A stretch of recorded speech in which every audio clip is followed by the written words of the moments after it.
네, 3포인트입니다. 이 스토리의 정태근 이사 함께 하겠습니다. 어서 오십시오. 네, 반갑습니다. 생각보다 욕심이 좀 많이 나는 시장인 것 같아요. 요즘에 보면은 생각만큼, 욕심만큼 수익이 나고 계실까요? 이사님 어떠세요? 저는 만족하고 있습니다. 아, 만족스러운 네, 수익이세요? 네. 어느 정도일지 궁금한데. 세금 걱정해야죠. 그 정도인가요? 세금 걱정 플러스 이제 네. 건보료 걱정. 이번에 저는 개인적으로 이번에 네. 미국 쪽으로 들어갔어가지고 미국 그러시군요. ETF 들어갔었거든요. 네. 그래가지고 네, 네. 저점에 잘 잡아가지고 수익이 났는데 네. 수익이 날 국내로 땐 컴백하세요? 그 자금 국내로 컴백하시나요? 일정 부분은 들어갔어요. 다른 쪽으로. 이미요? 국내 쪽으로 들어갔어요. 왜냐하면 안 들어갈 수가 없겠더라고요. 그 건보료 때문에.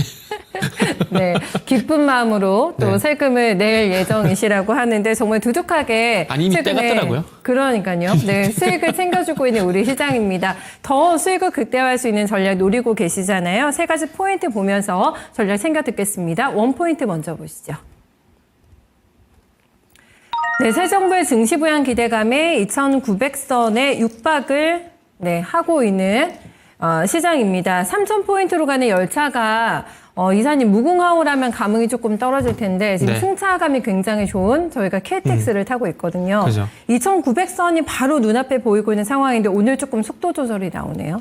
네, 그럴 수밖에 없는 게 2024년도 7월달 고점이었던 2,896포인트 여기가 좀 부담이 될 수밖에 없을 겁니다. 지금 화면을 좀 같이 보시면은 어느 지점이면 요 지점이거든요. 요 지점인데 딱 전 고점까지 온 상황이에요. 그러면 이제 3,000포인트로 가야 되는 어떤 이제 마지막 관문이 첫 번째 관문이라고 봐야 되겠죠? 첫 번째 관문이라고 봐야 되는데 네. 여기를 돌파하려면 분명히 좀 이유가 있어야 된다라고 생각을 하고 그리고 아마 수급도 분명히 개선돼야 될 거라고 생각을 합니다. 근데 이 자리가 왜 중요하냐면은 제가 그 외국인 수급 하나 좀 보여드릴게요. 보시면은 이 빨간색 선이 외국인의 수급인데 누적 수급입니다. 누적 수급인데 화면 보시면 아시겠지만 작년 7월 11일을 기점으로 해가지고 전향적으로 이제 매도로 전환이 됐어요. 매도 전환이 됐는데 최근에 외국인들이 매수가 많이 들어왔다고 하더라도 지금 현재 화면을 보시면은 이제 시작이라는 거죠. 이제 시작. 자, 화면 잘 보시면은, 자, 보세요. 지난 그 관세 이슈로 내가지고 4월 9일 날 코스피가 2,400포인트까지 시작을 급락이 나왔었잖아요. 그리고 난 다음에 2,300포인트에서 2,860포인트까지 지금 현재 상당히 가파르게 지수는 올라왔지만은 지금 보여드리는 외국인 수급을 보게 되면 외국인 수급은 전혀 따라오지 않았다라는 거죠. 네, 네. 그렇기 때문에 지금의 자리가 어쩌보면은 출발점일 가능성이 상당히 높다라는 겁니다. 그리고 또 중요한 건 지금의 자리를 빠르게 돌파를 시키면은 또 시장의 성격이 바뀔 수도 있는 거거든요. 무슨 얘기냐면은 최근까지 계속해서 보시면 아시겠지만은 이슈에 의한 종목 장세가 계속해서 진행이 되어 왔었습니다. 올해 연초 같은 경우 아시겠지만 조선 방산 쪽 갔었다가 그러고 난 다음에 대선이 다가오게 되면서 아시겠지만은 최근까지 대선 관련 종목들이 시장의 테마를 주도를 하고 있거든요. 이게 그 종목 장세라는 겁니다. 그런데 만약에 2,896포인트를 시원하게 뚫어주게 되면서 외국인의 수급이 만약에 들어오게 된다라면은 이제는 시장의 성격이 종목 장세가 아니라 지수 대형주로 넘어갈 수 있는 그런 계기가 될 수가 있는 부분들이기 때문에 개인적으로는 상당히 좀 중요한 자리다라고 현재 좀 생각을 하고 있습니다. 그래서 어쨌든 최근까지 외국인이 6월 1일부터 4조 가까운 매수를 하고 있는 상황들 4조 가까운 매수를 했는데 이런 현상이 나왔을 때 시장이 어떻게 된다는 것은 이미 보여줬습니다. 그럼 이게 연소성 있게 갈 것인가 아니면은 여기서 끊길 것인가 이게 당연히 얘기지만 관건이겠죠. 일단 JP모건에서 나온 리포트를 일단 참고해서 말씀을 드릴게요. 이미 JP모건 같은 경우는 대선 전부터 이재명 대통령의 당선 가능성을 상당히 높게 분석을 했더라고요. 그러면서 증시 부양 가능성이 높다라고 믿는다라고까지 이제 표현을 하고 있던데 그러면서 이제 중요한 건 이제 민주당이 행정부까지 장악을 하게 되면서 상법 개정을 통해 가지고 지배구조 개선 등 구조적인 어떤 개혁 가능성이 있다. 그리고 이 전제 조건이 맞아 떨어지게 된다라면은 3,000포인트도 충분히 가능하다라는 그런 얘기를 하고 있거든요. 그러니까 근데 여기에 가로 열고 조건 충족시라고 좀 돼 있더라고요. 그래서 중요한 건 이제 상법 개정을 통해 가지고 외국인의 어떤 매수가 들어올 만하니까 외국인의 자금이 들어올 만한 시장 환경을 과연 만드느냐, 요게 좀 관건이다 보시면 될 것 같아요. 근데 요 내용이 지금 JP모건만 얘기를 한 것이 아니라 최근에 맥커리라든지 뭐 골드만스 같은 경우도 똑같은 이제 의견을 제시하고 있는 상황이고, 그리고 이런 리포트들이 나오다 보니까 새 정부의 어떤 기대감에 의해 가지고 시장이 상당히 강력하게 좀 상승이 나온다는 보시면 될 것 같습니다. 그리고 이게 또 학습 효과도 있는 것 같아요. 소위 말하는 진보 정권이 들어왔을 때 의미 있는 포인트를 만들었거든요. 무슨 얘기냐면은 김대중 정부 때 처음으로 1000포인트를 넘었어요. 그리고 2007년 노무현 정부 때 처음으로 2000포인트 넘었거든요. 그리고 코로나 때 문재인 정부 때 처음으로 3000포인트가 넘었거든요. 그래서 이런 학습 효과가 있다 보니까 또 이제 진보 정권으로 넘어가다 보니까 그러면은 앞으로 지수가 더 가지 않을까라는 그런 기대감들이 좀 반영이 되게 되면서 최근에 좀 가파르게 좀 상승이 나온 것 같아요. 그래서 어쨌든 이런 전망들이 좀 맞아야 되는데, 그러기 위해서는 이런 리포트만 내는 게 아니라 얘네들이 들어와야 된다는 거죠. 근데 이 얘네들이 들어오기 위해서 기대감을 가지고 있는 것들은 상법 개정안이 얘네들 입맛에 맞게 이제 반영이 되는지, 이런 부분들이 좀 관건이라고 생각이 됩니다. 그리고 이제 출발선까지 왔으니까 여기서 뭐 한 템포 쉰다고 생각을 하고 조금 이제 릴렉스 해도 되지 않을까라고 생각이 좀 듭니다. 그리고 뭐 이거는 테마는 논의를 하는 겁니다. 시장 전체적인 어떤 분위기를 이렇게 말씀드리는 거예요. 그리고 참고 삼아 또 말씀드리면 맥커리하고 JP모건 같은 경우에 또 시장에 대해서 긍정적으로 분석을 하게 되면서 또 이제 괜찮은 업종, 그러니까 주도 업종을 또 꼽았던데, JP모건 같은 경우는 메모리, 반도체가 되겠죠? 삼성전자가 될지 하이닉스가 될지 좀 지켜봐야 될 것 같은데, 어쨌든 메모리, 그리고 금융, 방산, 지주사, 화학, 게임, 소비재. 어찌 보면은 정책 공약집을 좀 꼼꼼하게 본 것 같아요. 무슨 얘기냐면은 금융, 지주사 쪽 같은 경우는 아시다시피 상법 개정안을 분명히 봤을 거라 생각이 들고요.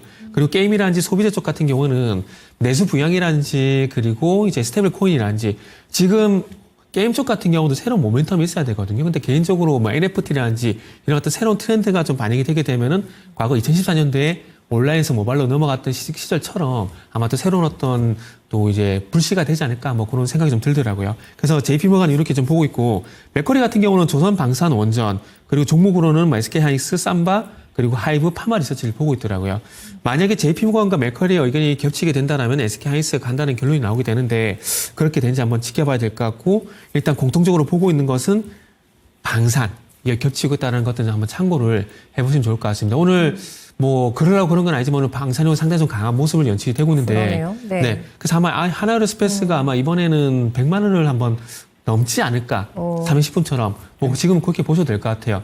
여담이지만 사실 지금 방산은 뭐 우리 모멘텀 다 알고 있잖아요. 그 모멘텀 기반으로 뭐 상승 탄력에서 계속 간다라고 보는 게 저는 맞다라고 생각이 들거든요. 네. 근데 이 상승 탄력을 제어할 만한 어떤 이슈가 없다라는 게 또 이제 어쩌면 방산지 호재가 되는 부분이라고 생각을 하고 있고요.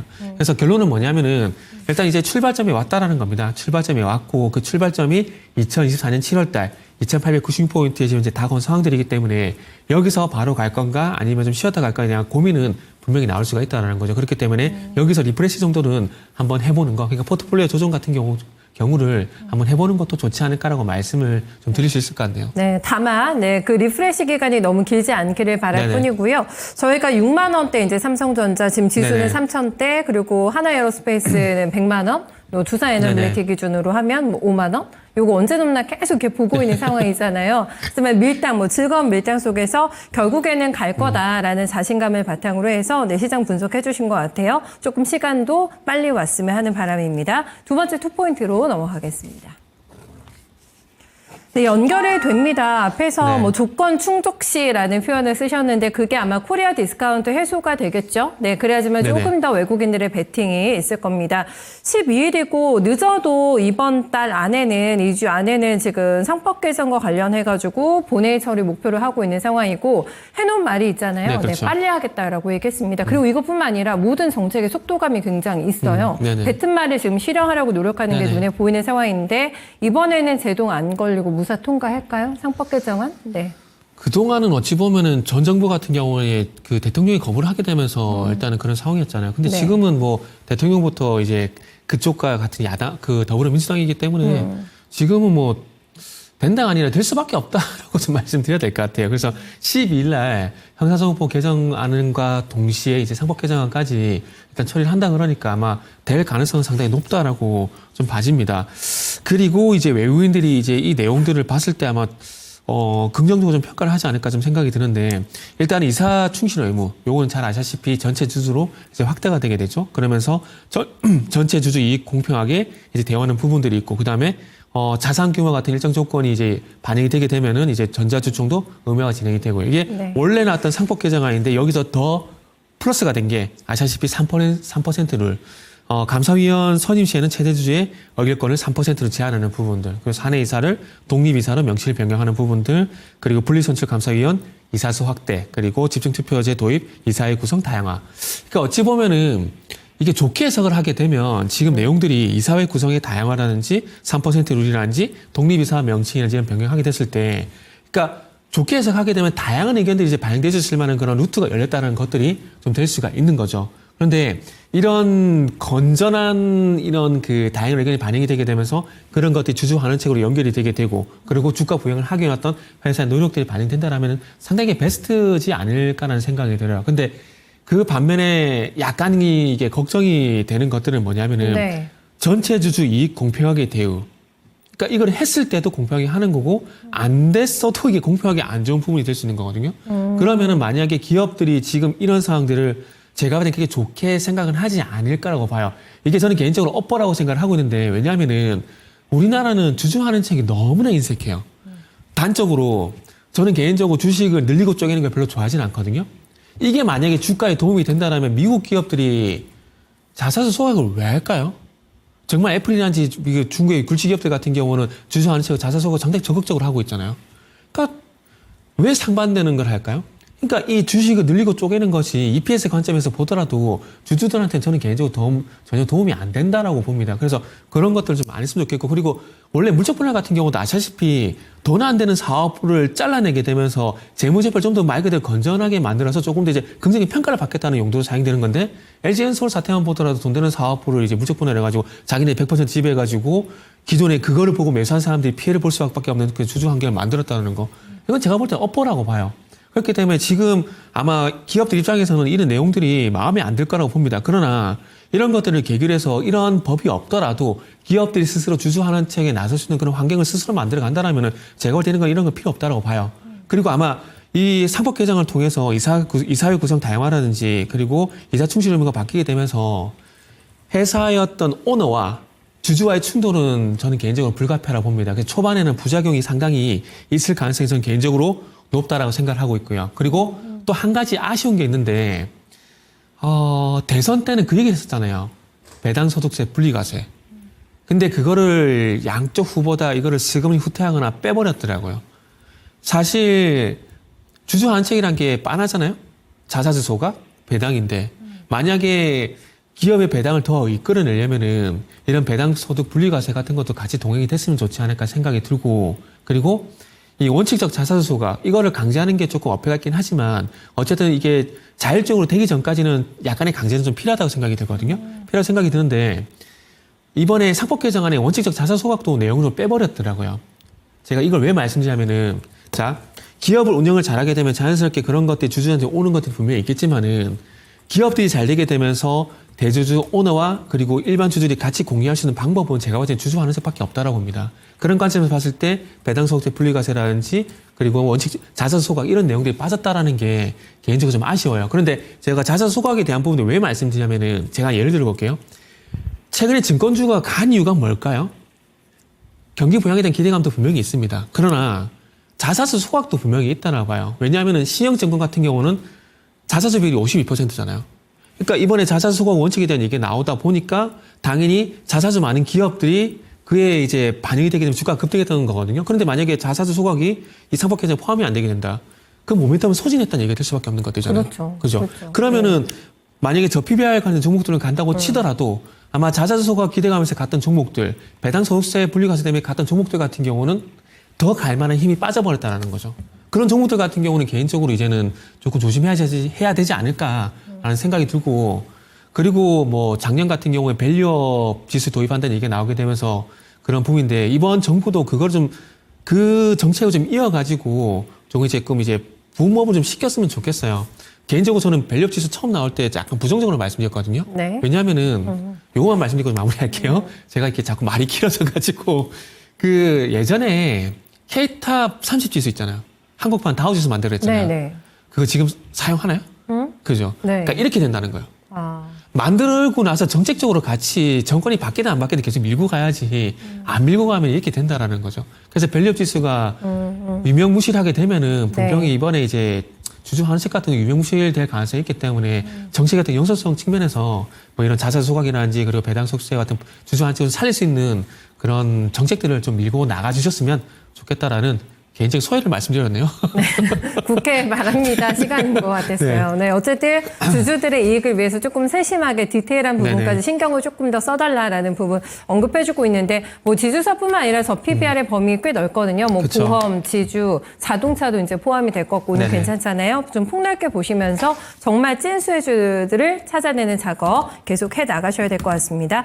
순환매가 너무 빨리 좀 돌아가는 네네. 측면도 있는데 내일장을 어떻게 보고 계실지 내일장의 픽섹터 확인하겠습니다. 네, 어디에서 가지고 오셨을까? 전력 설비입니다. 이것도 이제 정부 정책에 대한 모멘텀이 충분히 있는 쪽이죠, 이쪽도. 네, 그렇죠. 네. 이게 일단은 전력 설비를 포함한 신재생 쪽을 볼 수밖에 없는 것들이 지금 트럼프 정부를 보게 되면은 당연히 볼 수밖에 없습니다. 무슨 얘기냐면은 자, 트럼프 정부 1기 때 뭘 계속해서 밀었었죠? 화석연료를 밀었었잖아요. 지금 이번에 2기가 들어왔잖아요. 그럼 당연히 지난 트럼프 정부 1기 때 그렇게 했는데 이번 2기가 와서 안 할까요? 안 하진 않겠죠. 그러면은 정책의 연속성이 생기게 되는 거잖아요. 네네. 제가 이걸 왜 말씀드리냐면은 자, 신재생 쪽 지금 결국 전력 설비를 말씀드리는 것들은 결국 서해안 에너지 고속도로 요거를 말씀드리려고 하는 거거든요. 그럼 서해안 에너지 고속도로가 뭡니까? 해상풍력이잖아요. 네네. 근데 이 해상풍력 같은 경우는 아시다시피 과거에 문재인 정부 때 뭐와 연결이 되죠? 그린 뉴딜. 요와 연결이 되죠. 그렇기 때문에 제가 서울대 시장에서 말씀드릴 때 과거에 진보 정부가 들었을 때 1000포인트, 2000포인트, 3000포인트 레벨에 됐던 기억 때문에 외국인들이 긍정적 평가를 한다고 말씀을 드렸던 것처럼 지금도 마찬가지입니다. 과거에 문재인 정부가 그린 뉴딜 정책을 진행했었고 그때 풍력 태양광 얘기 되게 많았었잖아요. 그러고 나서 정부가 바뀌게 되면 정책의 연속성이 끊어졌었는데 다시 진보 정부가 들어오게 되면서 풍력이라든지 이런 태양광 쪽으로 연결고리가 생겼기 때문에 분명히 봐야 된다는 부분들이죠. 그러면서 최근 전력 설비 같은 경우는 좀 힘이 좀 빠질 수 있는 그런 상황들이었는데 서해안 에너지 고속도로는 이게 11조가 들어가는 어마어마한 이런 프로젝트를 진행하게 되면서 다시 한번 이제 해상풍력 플러스 전력 설비를 살릴 수 있을 만한 어떤 원동력을 만들었다라는 거. 이게 가장 큰 뭐 선적 이유라고 좀 보시면 될 것 같습니다. 그래서 서해안 에너지 고속도로 같은 경우 원래는 2036년까지 이제 완공이 목표였는데 뭐 이재명 대통령께서 후보 시절 때 2030년까지 완공하겠다라고 얘기를 한 상황들이기 때문에 일단은 조금 더 사업이 빨라질 만한 어떤 기대감들이 생기게 되는 거죠. 그래서 이 계획대로 진행이 되게 된다라면은 내년에 이제 시공사라든지 민간 사업자를 선정을 해야 됩니다. 근데 그럴 가능성이 높은 게 지금 정부에서도 해상풍력특별법 하위 법령을 현재 제정에 본격적으로 착수에 들어갔거든요.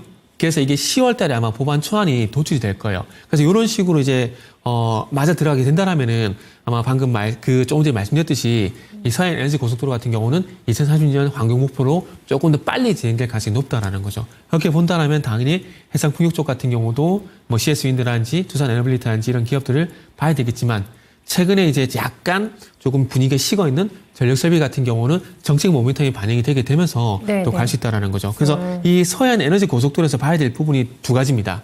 뭐냐면 하나는 고압 직류 송전 기술. 그러니까 소위 말하는 HVDC라고 보시면 될 것 같아요. 요거는 아시겠지만 해상 풍력을 하게 되면은 발전하게 되면서 전기를 끌어와야 되잖아요.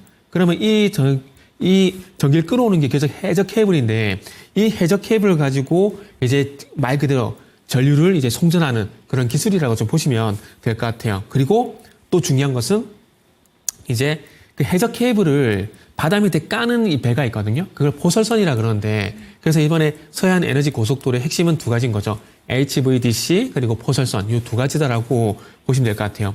그래서 뭐 많은 전력 설비에 관련된 종목들이 있지만 그래서 중요한 것은 이 두 가지 조건에 부합하는 종목들 쪽으로 압축을 해보자라는 거죠. 그래서 이제부터 종목을 좀 말씀드릴 건데 자, 그 LS 전선 같은 경우는 이제 LS 마린 솔루션하고 이번 서해안 에너지 고속도로 프로젝트에 참여를 할 겁니다. 하려고 지금 계획을 잡고 있어요.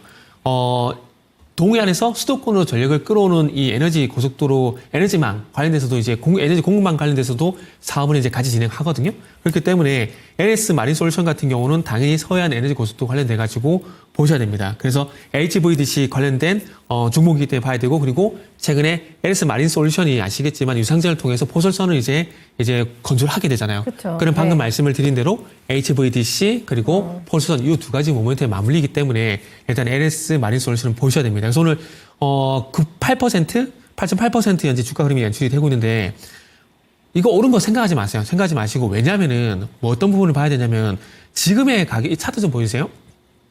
지금의 가격은 작년 7월 달에 고점이었던 25,000원을 돌파를 한 거거든요.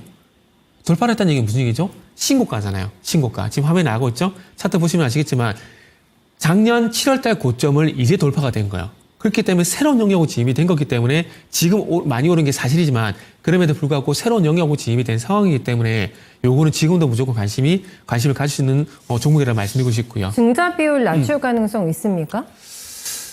아마 하나에로스페이스가 했기 때문에 네네. 아마 가능성은 있다라고 봐요. 그리고 사실 LS 마린 솔루션을 이렇게 띄워주고 싶지는 않은데 주가가 너무 올라서 네네. 가능성이 있어 보이더라고요. 네. 그것도 있고요. 그리고 증자를 하려면은 주가를 띄워야 돼요. 왜냐하면은 유상증자를 해요. 네네. 유상증자 하는 목적이 뭐죠? 돈 들어오는 거잖아요. 그러면은 주가가 높아요? 돈이 많이 유상증자 발행 가격이 높아질까요? 이렇게 말씀드리면 주가를 올려야 그쵸. 유상증자 발행 가격이 조달을 올라가잖아요. 많이 하죠. 그죠? 그럼 조달 더 예, 많이 예. 되잖아요. 그래서 네. 주가를 올려야 돼요, 무조건. 예. 그래서 그런 분 있고, 그리고 나머지 종목들은 뭐가 있냐면은 요것만 말씀드리고 마무리할게요. 네. 세명전기 보시면 되고, 대원전선, 재룡산업 요게 싹 다 HVDC 연관된 종목들이거든요. 요것도 참고 삼아 한번 같이 보시면 좋을 것 같습니다. 네, 정책입니다. 결론은 그렇습니다. 네, 그렇죠. 이쪽 안에서 또 수혜를 볼 수 있는 쪽 내일장에 출수 있을지 가능성 언급해주고 있는데요. 잘 확인해 보도록 할게요. 오늘 말씀 고맙습니다. 네, 감사합니다. 네, 지금까지 정태근 이사와 함께한 3포인트였습니다.